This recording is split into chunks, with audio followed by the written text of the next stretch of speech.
Saludamos a todos nuestros seguidores en HSB Noticias. Este comienzo de semana prácticamente muy alborotado, no solamente a nivel internacional, sino también nacional. Pero en esta oportunidad quiero saludar y darle la bienvenida a Cristian Zurita. Para muchos, quien no lo conoce, es la persona que tiene las banderas del movimiento Construye del Ecuador. Este movimiento que fue impulsado por el fallecido Fernando Villavicencio. Cristian, buenos días y bienvenido a HSB Noticias. Muchas gracias, es un gusto saludarlos, un placer y pues con gusto listo para responder sus inquietudes. Primero que todo, Cristian, ¿cómo está usted? ¿Cómo está la gente de Construye? ¿Cómo está toda esta situación después del fallecimiento de Villavicencio? Bueno, no es una situación fácil, es por demás complicada y lo que ha generado es un resquebrajamiento en toda la unidad que implicó la conjunción que Fernando Villavicencio como líder de un movimiento llevaba a cabo. Yo he tenido que tomar sus banderas y en eso considerar dos caminos, el de sostener un bloque legislativo por demás importante y un segundo, pensar y mantener constante la presencia de Fernando Villavicencio como nombre político y como un espacio en el cual se debe investigar su atroz crimen cometido el pasado 9 de agosto. Considerando de que de por medio existen una serie de amenazas en contra de quienes estuvimos cerca de él. De hecho, yo he asumido prácticamente el mismo riesgo y peligrosidad que en su momento Fernando enfrentó. Yo, por suerte, en este momento cuento con medidas cautelares emitidas por la Comisión Interamericana de Derechos Humanos de estricto cumplimiento del Estado ecuatoriano, en el cual se obliga a mantener mi seguridad. Y pues en esas circunstancias mantengo desempeños de carácter profesional y político, sin olvidar todos los temas relacionados al crimen de Fernando. Sabíamos que su amistad y su cercanía con Fernando Villavicencio era mucha. Se conocían no solamente en el ejercicio periodístico, sino también en impulsar este proyecto. ¿Alguna vez ustedes, dentro de las muchas cosas que conversaron, se contempló esta posibilidad de que podría pasar esto? ¿Había algo o de pronto nunca se contempló? Sí, era una conversación que pues fue de alguna manera constante en el recurrir de nuestra vida. Pero ante ciertas circunstancias, el hecho de haber conseguido un amplio perfil público y político con respecto a lo que significaba el trabajo, pensábamos que de alguna manera nos encontrábamos escudados de un acto atroz como el que enfrentamos el pasado 9 de agosto, que ahora con las declaraciones de ciertas personas que aún se encuentran vivas y que han podido ya dar declaraciones dentro del proceso, pues se identifica que existía una orden dada desde hace mucho tiempo. Cuando hablábamos de este tema, pues básicamente Fernando decía que es algo que se debe enfrentar con valentía y que pues si es que la muerte de alguien está determinada es muy difícil cambiarla y que cada quien tiene su tiempo. No me gusta pensar en ello porque creo que lo peor que puede existir es generar un plan para arrebatarle la vida a alguien que tiene o que piensa construir un futuro o tiene un plan para el futuro, como fue el caso de Fernando. Y pues esperemos que con el transcurso del tiempo tengamos todos los caminos que lleven a quienes son los autores intelectuales de este brutal crimen. Bueno, el fin de semana el mundo y también ustedes conocieron de la noticia del fallecimiento no de 6, sino de 7 de las personas que estarían implicadas en el crimen. ¿Cuál es su concepto? Porque prácticamente estas personas tendrían toda la información necesaria para esclarecer quiénes serían los que estaban detrás de esta situación. ¿Qué sigue? ¿Qué piensan ustedes desde Construye con la muerte de estas personas, de estos colombianos? Han sido 6 personas asesinadas en la cárcel de Guayaquil, ¿sí? En un pabellón en el cual estaba manejado por un grupo de un grupo de delincuencia organizada llamada Los Lobos, que están directamente relacionados en el asesinato y en el crimen material de Fernando Villavicencio. Ellos habrían sido allí envenenados y luego trasladados a otro pabellón ligado a otro grupo delincuencial con el cual pues tienen enfrentamientos. Esto lo que identifica y constituye con claridad es una responsabilidad del Estado ineludible, porque son los llamados a sostener y a mantener la vida de quienes efectivamente podían dar caminos para entender de dónde viene este atroz y brutal crimen. A días o a horas de que la instrucción fiscal se cierre y se convierta en un proceso judicial en el cual ellos, por las cantidades de pruebas que se han logrado obtener, iban a ser dirigidos hacia un proceso judicial en el cual pues era claramente visible que tendrían al menos 32 años de cárcel, ¿sí? Una condena de 32 años de cárcel. Pero podían existir procesos en los cuales puedan colaborar con la justicia, reducir esa condena e incluso tal vez beneficiarse de la recompensa que el Departamento de Estado anunció hace pocos días de $5 millones para identificar a quiénes son los crímenes, quiénes son los autores de este crimen intelectual. Es por eso que son asesinados y la responsabilidad del Estado pues tiene que dejarse o queda en claro y pues tiene que existir una respuesta inmediata por parte de ellos para pues no seguir cometiendo peores errores de los que hasta ahora ha hecho. Básicamente vemos en el crimen una serie de hechos de error tras error, sí, como un efecto cascada en los cuales simplemente se ve una condición de negligencia constante del Estado, una condición de omisión por parte de las autoridades directamente involucradas.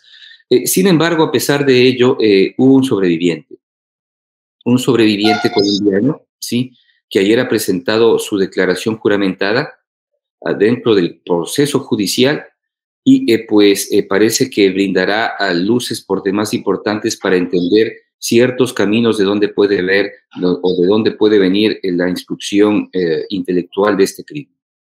Realmente uno, mirando la situación desde afuera, sabe que estas 6 personas o estas 7 personas tenían una información muy importante para esclarecer este crimen. La pregunta es, ¿por qué los dejan en estas cárceles? Prácticamente se los tira como a la boca del lobo y tan expuestas, aún conociendo que tenían información muy importante para avanzar en este proceso. ¿A qué se debe? ¿Hubo negligencia por parte del gobierno, de las autoridades que están manejando los penales? Porque sabemos que las situaciones de las cárceles allá en Ecuador es muy grave. ¿Qué pasó? ¿Dónde, según el conocimiento que ustedes tienen del país, qué pasó? Bueno, la Dirección Nacional de Cárceles del Ecuador, sí, que tiene como siglas SNAI, sí, pues es la responsable de este hecho. Se han iniciado procesos judiciales en contra de las autoridades de esta institución, porque son ellos los responsables directos de este crimen. ¿Sí? La responsabilidad de las autoridades es ineludible y es clara. E identifica que el Estado no tiene control ni ninguna capacidad de acción, ¿sí?, e injerencia sobre las cárceles. Está clarísimo que las cárceles no son manejadas por el Estado ecuatoriano, ¿sí? Permitir que este crimen, que permitiría en el futuro encontrar caminos para identificar a los autores intelectuales del asesinato de Fernando, pues lo que deja en evidencia es que existe un plan mucho más grande, un complot, un gran complot que pues busca a toda costa silenciar cualquier línea posible de investigación futura para descubrir a los autores intelectuales. Pese a ello, pues hay ciertos caminos que se han abierto el día de ayer que ya dan líneas claras de quiénes pueden ser parte de los autores de este crimen. ¿Cómo es ustedes que vienen trabajando no solo con Fernando Villavicencio y obviamente por su actividad periodística, qué tan grave es la situación de narcotráfico que vive hoy el Ecuador? Es mucho más grave de la que Colombia pudo haber enfrentado al asesinato de Gaitán, ¿sí? O tan grave como la que enfrentó México al momento del asesinato de Luis Donaldo Colosio, ¿sí? en esas circunstancias se encuentra en el Ecuador, considerando que no se puede identificar aún, ¿sí?, una línea clara de importantes líderes del narco que han dado las órdenes, ¿sí?, y sus relaciones con grupos políticos que tienen el control de los grupos de delincuencia organizada, o al menos una fuerte injerencia para que ellos actúen sobre diversas zonas del país que ya son controlados directamente por ellos. El país, el Ecuador, que es un país por demás pequeño, se encuentra dividido. Buena parte de estos grupos tienen el control de la justicia, ¿sí?, y pues la manejan a su gusto y manera, en el sentido de que pueden traficar y pues hacer y cometer sus actos brutales y violentos bajo toda consideración de impunidad. Y pues para ello no ha existido todavía un plan claro de enfrentamiento y determinativo para enfrentarlos, y pues tampoco vemos señales inmediatas de que esto pueda tener una salida en los próximos meses. Dependerá de la real actitud que tenga el próximo presidente de la República, siempre y cuando no sea Luisa González, que es parte de todas las organizaciones que constituyeron y lograron consolidar a los grupos de delincuencia organizada en años pasados en el gobierno de Rafael Correa. ¿Qué era lo que proponía Villavicencio de pronto para disminuir, para controlar este tema del narcotráfico? ¿Cuál era la propuesta que él tenía? Una intervención poderosa y fuerte en todos los ámbitos relacionados a la seguridad del Estado.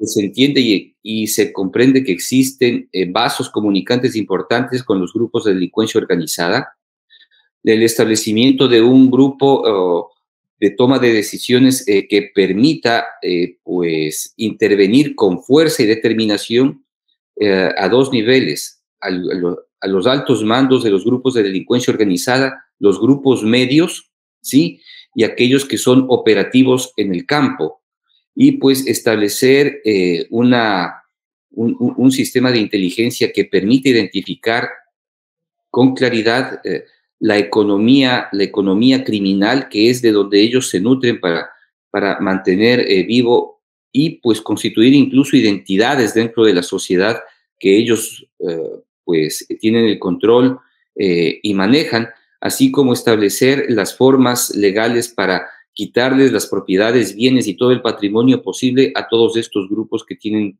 la capacidad de poner en vilo violentamente al país. Sabemos que usted dentro de la contienda electoral que van a vivir muy próximamente, pues debido a todos los hechos que sucedieron y que era el propósito poder llegar a esa parte, a ser uno de los más posibles opcionados para llegar a ser el sucesor de Guillermo Lasso, no se dio. Pero dentro de los dos candidatos que están, Noboa y la señora González, ¿cómo ve usted ese panorama? ¿Qué es lo que le espera al Ecuador después de las elecciones? ¿Y cuál va a ser la gestión de Construye, ya esta vez a cabeza de Zurita, frente a este nuevo gobierno, cualquiera de los dos? Bueno, es claro que no podemos optar por una posición como la del candidato de Rafael Correa o la candidata de Rafael Correa, que es Luisa González. Ayer, en declaraciones juramentadas dentro del proceso judicial, el único sobreviviente de los colombianos, ¿sí?, que iba a participar en el crimen de Fernando Villavicencio, ha señalado y establecido que los vasos comunicantes existentes en el asesinato de Fernando Villavicencio está ligado a la Revolución Ciudadana. Bajo ninguna circunstancia nosotros podemos apoyar o dar pues un nivel de confianza a esta candidatura que pasa por las mafias políticas. Jamás podríamos estar con una candidatura como la de Luisa González, jamás podríamos apoyar pues las posiciones políticas y las relaciones y el contubernio que tiene con todos los grupos de corrupción que fueron denunciados por Fernando Villavicencio y por mí, y que terminó en la cárcel de buena parte de ellos cuando se descubrieron los actos relacionados al mal manejo de recursos económicos y de emisión de sobornos en las campañas electorales que mantuvieron durante 10 años. Así que es pues claro que nosotros no podemos bajo ninguna circunstancia apoyar esa propuesta, bajo ninguna circunstancia decir que es el camino real que requiere el país. Así que pues es obvio, sí que pues por esa línea jamás vamos a estar. Y con el candidato Noboa, si llegara a ser el presidente, ¿cómo sería ese trabajo? Porque realmente, aparte de estar a un lado o al otro, es la situación del país la que necesita salir de ese atolladero de violencia y de criminalidad que no ha permitido no solamente a nuestro país Colombia, sino también a los vecinos, como en el caso del Ecuador. Tenemos que construir una mayoría parlamentaria posible para generar los cambios que requiere este país a nivel de seguridad, que son los proyectos que nosotros hemos impulsado dentro de nuestra propuesta política, y pues habrá que apoyar todos los planes de ámbito económico que ellos quieren desarrollar para tratar de sacar adelante este país. Así que pues hay un camino posible de encuentros necesarios en favor del país, en la medida en que puedan ser pues claramente manejables y políticamente posibles. El movimiento Construye, ya en esta parte final de las elecciones, estaría dispuesto de pronto a apoyar a Noboa con sus votos para evitar que la señora Luisa González llegue al poder. Bueno, los votos que representaba Fernando Villavicencio y que de alguna forma los terminé asumiendo yo, sí, dentro de la candidatura en los últimos días, pues es un voto netamente anticorreísta. Sobre todo es anticorreísta, ligado a una propuesta política que jamás estaría con ellos. El 16% de la población, sí, que al final decidió dar un espaldarazo a Fernando y Cristian Zurita, es un voto que jamás estará con ellos, ¿sí? Aspiramos que la mayoría, pues en sus condiciones de total libertad de escoger, ¿sí? Verán que Luisa González nunca será el espacio político ni el camino moral y ético que este país requiere. Las declaraciones del único colombiano sobreviviente que estaría implicado en este crimen son claves y son muy fuertes, tal como usted nos lo asegura, pero obviamente ese camino de recorrer, de recoger pruebas, de hacer las investigaciones, podría sufrir varios tropiezos en el camino.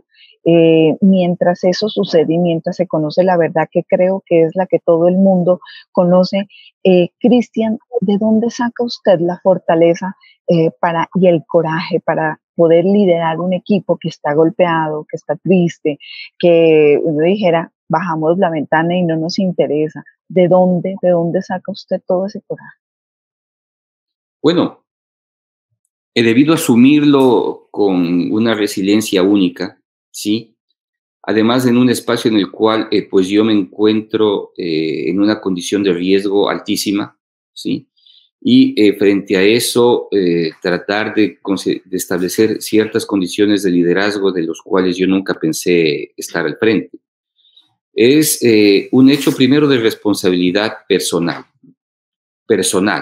Lo asumo como un tema mío frente a los hechos que enfrentamos tras la muerte de Fernando. Y pues para todo también hay sus tiempos, ¿sí? Hay también tiempos en los cuales uno tiene que asumir y pues sanar. Espero tomarme unos cuantos días para pues, porque no he tenido aún yo el tiempo de digerir ni de procesar todos estos duros momentos, ¿sí? En los cuales pues de alguna manera ya se encuentra encaminado. Hay un espacio de asambleístas constituidos que van a la Asamblea Nacional, ¿sí? Y que se encuentran muy motivados y trabajando bajo un principio monolítico de mantener la unidad, sí, de este segundo bloque más importante. Aspiramos que en el futuro pues podamos sacar los proyectos que tanto Fernando pregonó y pues enfrentar de manera, creo que transparente, los acuerdos políticos que se pueden dar en un futuro muy cercano. Desearle pues que a Daniel Noboa pues le vaya bien en esta presidencia y que pues tenga la determinación de de hacer y cumplir pues los cambios necesarios que requiere este país, sobre todo en materia de violencia. Sabemos lo duro y lo golpeado que usted debe sentir en este momento. Usted se ha sentido arropado por ese movimiento que también está viviendo lo mismo que usted. ¿Qué le han dicho después de ya unos días como que de medio empezar a mirar la realidad? ¿Qué le dice el movimiento? ¿Cómo ha sido ese Hay apoyo? una condición de cercanía extrema, sí, hay una posición de entendimiento y de búsqueda de una condición, de una certidumbre en la cual pues nos permita a todos confiar y trabajar en el futuro pese a las condiciones extremas que tenemos como nación y pues de los enormes desafíos que tenemos como movimiento. Nos encontramos nosotros en pleno ojo del huracán, nos encontramos en plena condición de peligro porque primero vamos por todos aquellos proyectos que Fernando pregonó y que el crimen organizado evita a toda costa que se cumplan.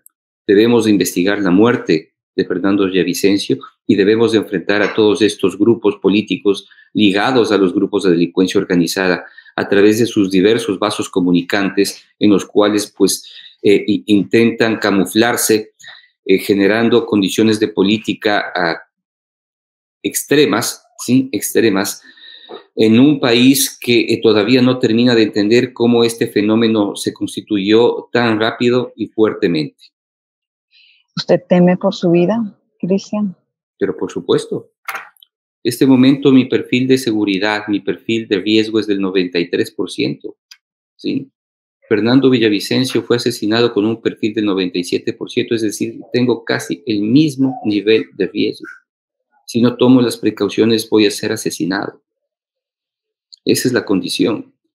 Y pues en esos hechos, debo tener confianza en el Estado, en la cápsula de seguridad emitida por la Policía Nacional y pues lograr hacer los cambios que requerimos, ¿sí? Con todas las precauciones necesarias. Este tema, ¿usted lo conversa con su familia? Porque es un tema, como usted dice, tan latente, tan visible. Usted dentro de todo este día a día lo conversa. ¿Cómo es esa intimidad de Cristian ya cuando va a acostarse, cuando está en su casa? No debe ser, no es una tarea sencilla caminar con un grupo y teniendo como ese temor, a pesar de que uno no quiera sentir temor, siente temor. ¿Cómo lo ha hablado con su familia? ¿Cómo lo apoyan? ¿Y cómo se siente usted? Este salto pues ha generado una diáspora familiar. Ante las circunstancias, ante la gravedad y el peligro, he preferido que todos estén lejos, que nadie esté cerca, ¿sí? Por su propia seguridad. Lo que antes podía considerarse un hogar en este momento se encuentra dividido, ¿sí? Porque pues tienen que encontrar sus espacios en otros ambientes que no sean en el cual yo me estoy desempeñando, que es netamente el político, ¿sí? Y habrá momento para el reencuentro, este no lo es, este es un momento de sumo cuidado, es un momento de lucha, es un momento de enfrentamiento con todos aquellos que buscan acallarnos y pues aspiro que todos estos malos momentos pasen en un futuro cercano. Lastimosamente, Colombia y Ecuador siempre hemos sido esos países hermanos, pero lastimosamente en este tema tan triste y doloroso, nuestros compatriotas han estado involucrados allá. ¿Ustedes cómo ven desde allá el gobierno en cabeza de Gustavo Petro, esta implicación de colombianos en este crimen? ¿Cómo se ve desde allá en nuestro país? Bueno, siempre ha jugado un papel preponderante en la violencia del Ecuador. Ha sido una línea o una veta por demás fuerte la estructura de los grupos de delincuencia colombianos en lo que significa el desempeño de la vida política y criminal en Ecuador. No ha sido pues ahora la diferencia, lo que hay que tratar de entender y mirar es cómo Colombia desde un punto de vista serio, y fuera de los rumores, puede colaborar dentro de este proceso judicial. Bueno, nosotros queremos agradecerle, Cristian, sabemos todo lo que están viviendo ustedes, que no es ajeno a una situación muy compleja que también tenemos en nuestro país. Vamos a elecciones el 29, de esta vez regionales, pero también la situación de orden público es muy complicada. Queremos reiterarle nuestra gratitud, nuestra solidaridad por todo lo que estamos viviendo y pasando, y esperamos que muy pronto todos podamos conocer quién está detrás de este crimen. Sé que de pronto, como en el caso de Galán, pasaron muchos años, muchas personas, mucha agua corrió debajo del camino, pero esperamos que la luz al final pueda salir. Muchas gracias, estamos muy agradecidos por su entrevista. Muchas gracias, le deseamos y le mandamos un abrazo muy fuerte. Gracias por contactarse con nosotros.